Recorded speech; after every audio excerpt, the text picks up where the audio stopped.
I don't know what's more confusing, learning astrology or just being a human. Moonday Musings is here to help with that. A weekly, no bullshit guide for the upcoming cosmic forecast and how you can actually use this in your real life.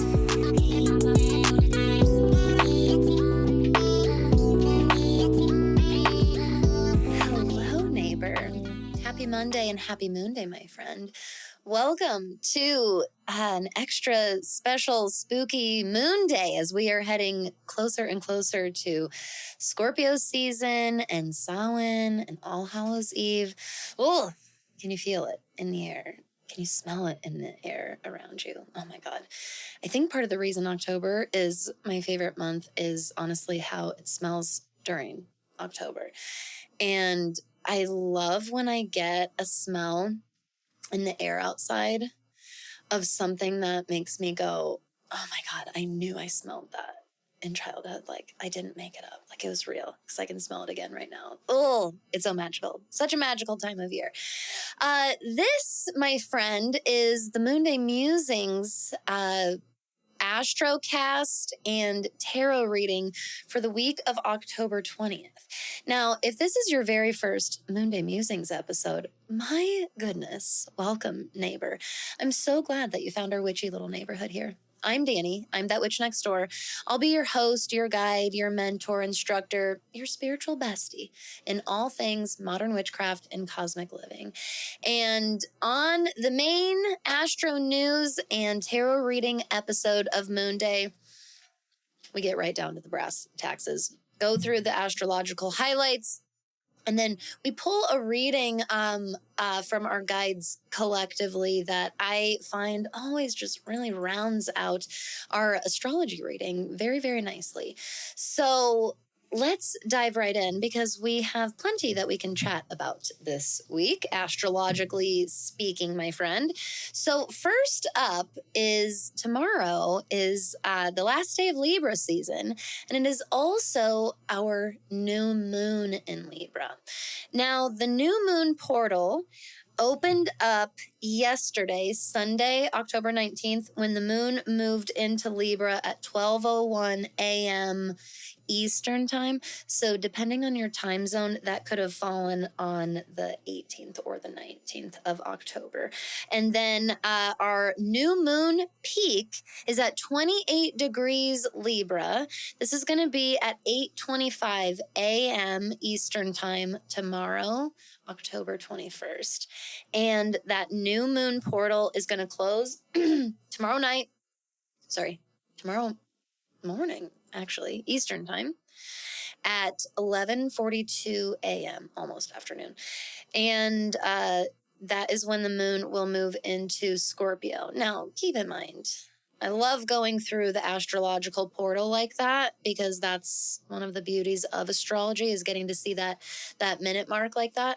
And also just like witch to witch, lunar lover to lunar lover, know that there's like a window of time around each of the lunar phases that you can really harness and work with that current energy of that moon phase. You also are welcome to call on the energy of a totally different moon phase. Just a little hot take there. If it is, let's say it's a new moon right now, but you could really kind of use that motivating tension that the first quarter moon brings. You can envision that quarter moon face in your mind and call on that phase of the lunar goddess energies to come to you and to honor that type of energy right now. Why not? You know what I mean? Like, okay, do whatever you want. But if you do like to really work with the current timing of the astrological transits, this is what I love about going through astrology. I just, you know what, once in a while, I think it's really good to throw out there that you can track all of this stuff in your calendar and stuff, and you also can just naturally move through the week without fully knowing where the moon is and stuff like that and what planet is doing what, and you will still be all right. I don't know. I think it'd be good for more astrologers to say that once in a while. Maybe even remind themselves once in a while. So our new moon in Libra portal peaks and closes tomorrow on the last day of Libra season. And I feel like this is a wonderful new moon to really instill some ongoing sustainable balance for yourself moving out of Libra season and into Scorpio season. Scorpio season can be a time of such extremes, and the truth is we learn through extremes like that sometimes. Sometimes we learn the best about boundaries because we run face first into them because we're jumping to extremes. Sometimes we need that full head-on carnal experience. I also think that there are so many ways we move in extremes in super, super unnecessary, very convoluted ways.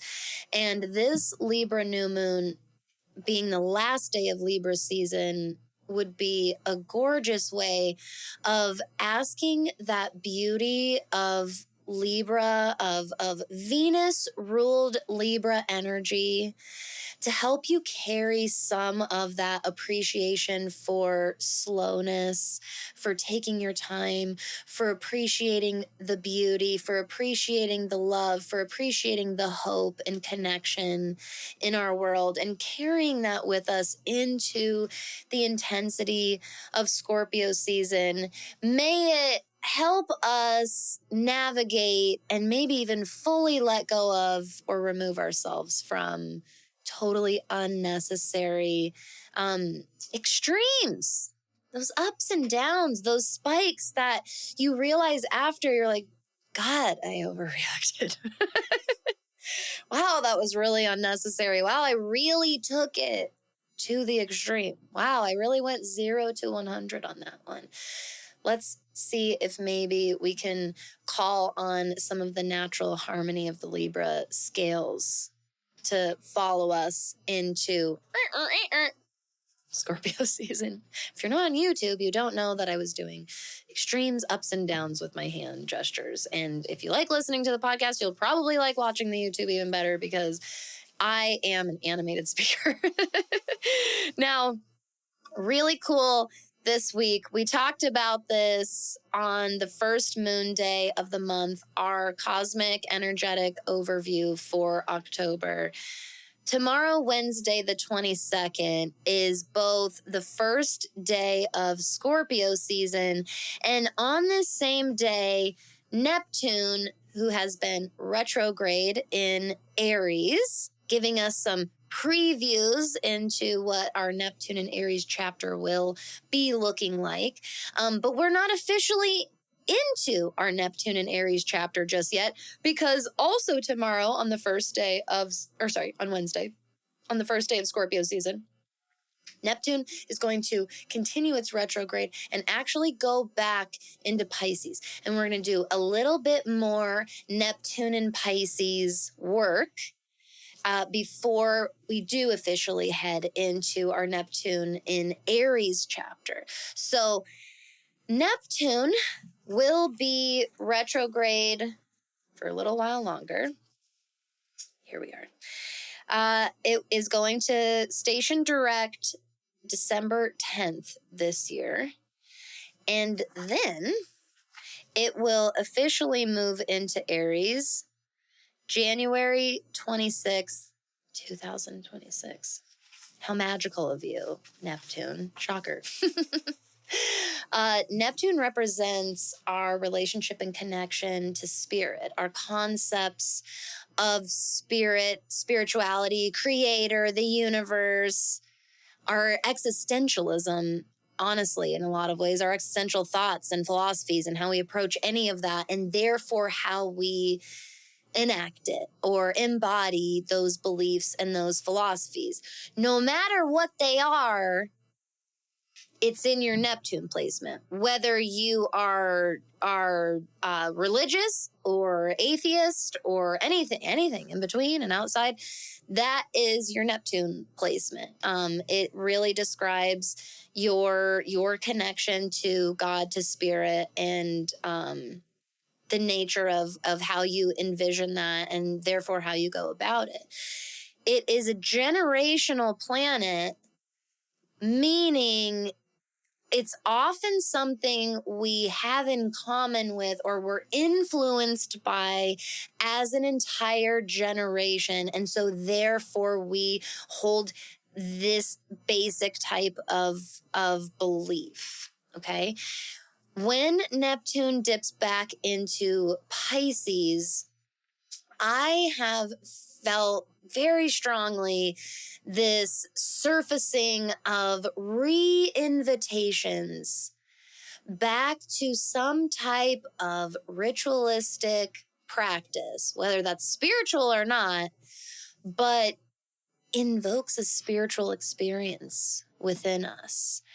And I can see a lot of, I used to do X, Y, and Z, and I stepped away from it. I walked away from it. I stopped doing it. I let it go. It sort of faded into the background.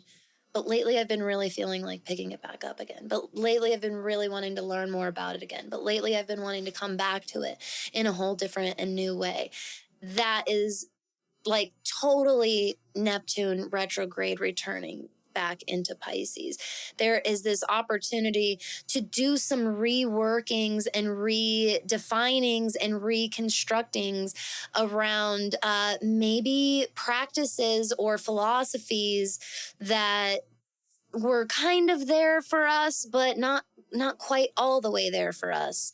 And in this remanufacturing for ourselves, or a re-understanding for ourselves, I think that we are going to find a lot more alignment with us for this version of who we are now, and what we will therefore need to carry into Neptune in Aries chapter, which is going to be a fascinating time, to say the very, very least about it. To say the very nicest least about it.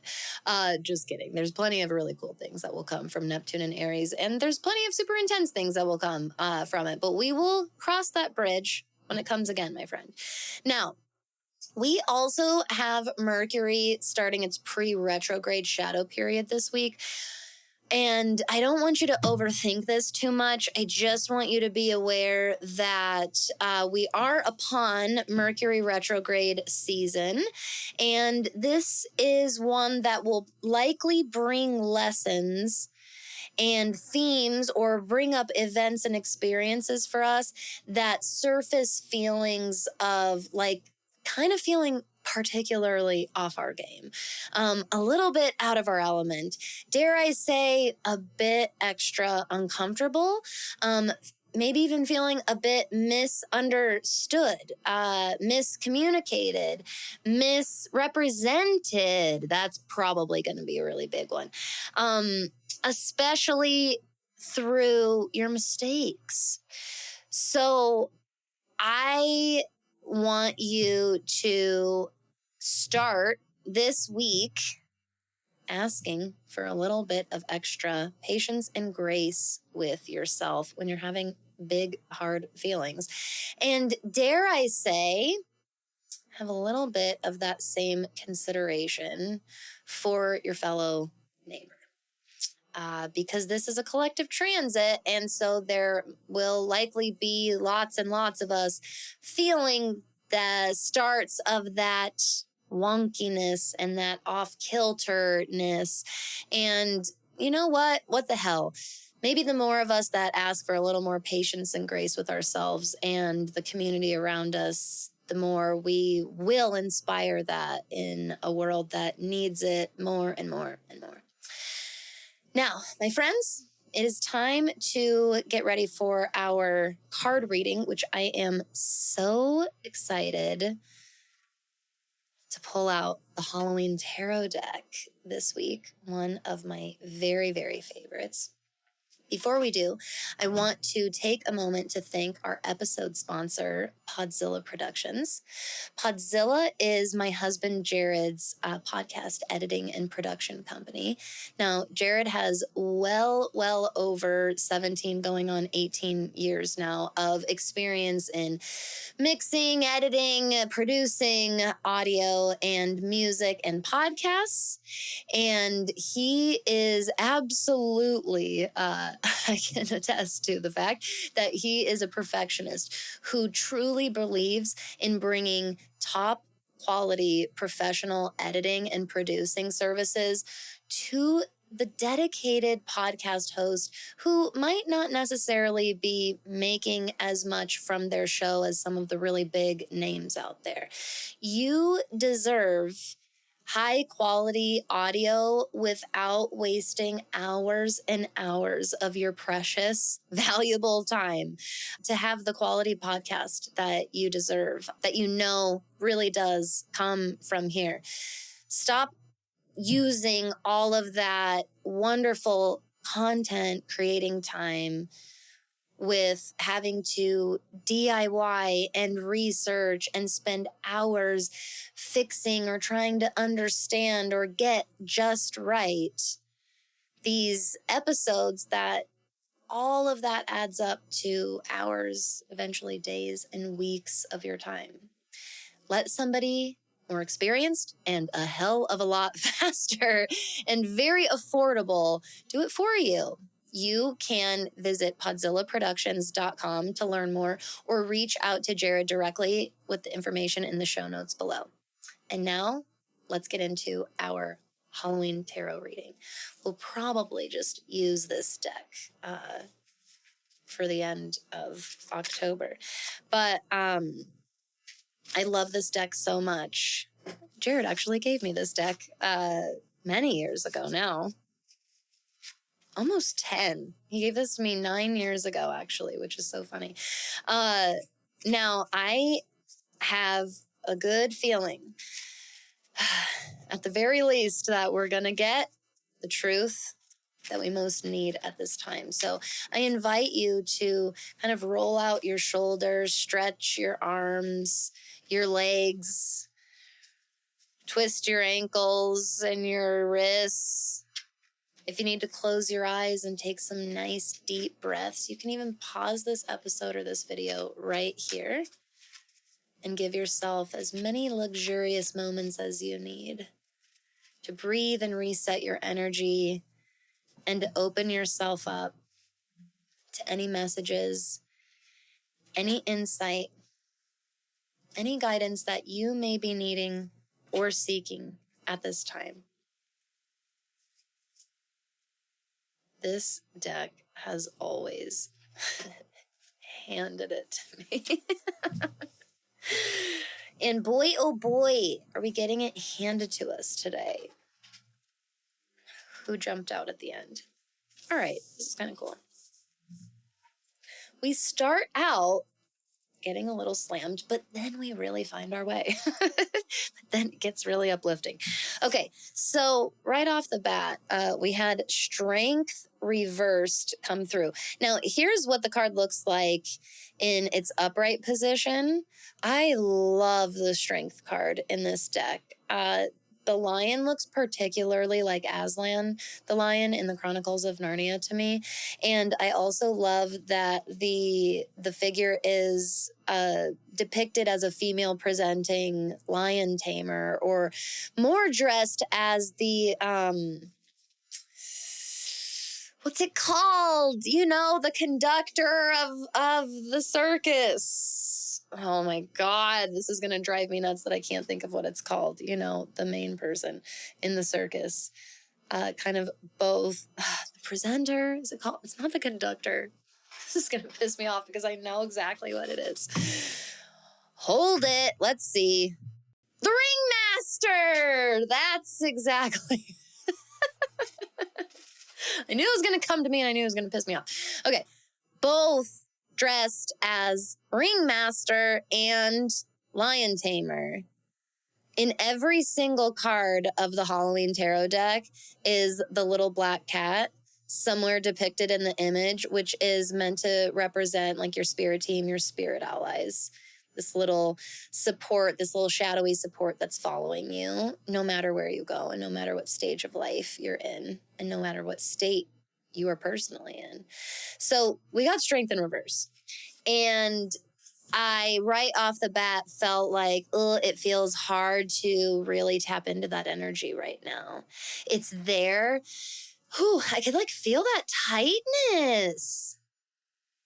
Who's having a super, super hard time accessing this right now? I could feel you.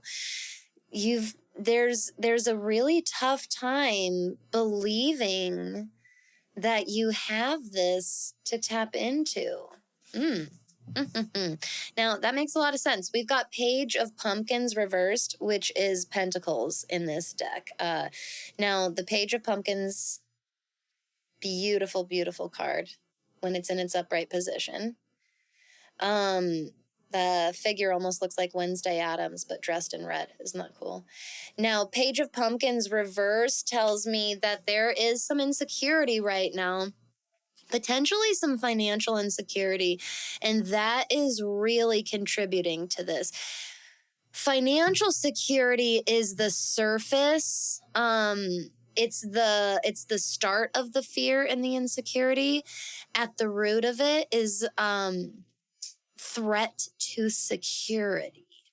That's why financial insecurity feels so terrifying and why it can have such a crazy heavy impact on us.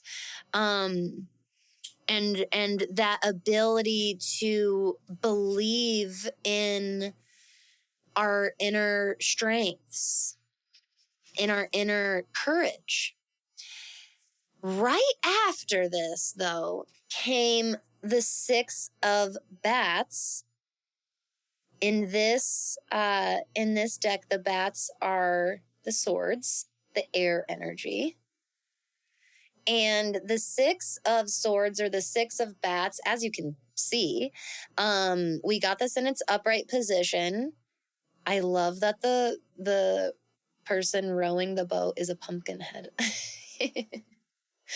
But this is about like setting off, letting go and moving on from what is no longer serving, taking with you what is necessary, and leaving behind what is no longer, and heading for those new pastures, those upcoming horizons, that future. And really, in a lot of ways, that horizon symbolizes potential, sailing towards potential.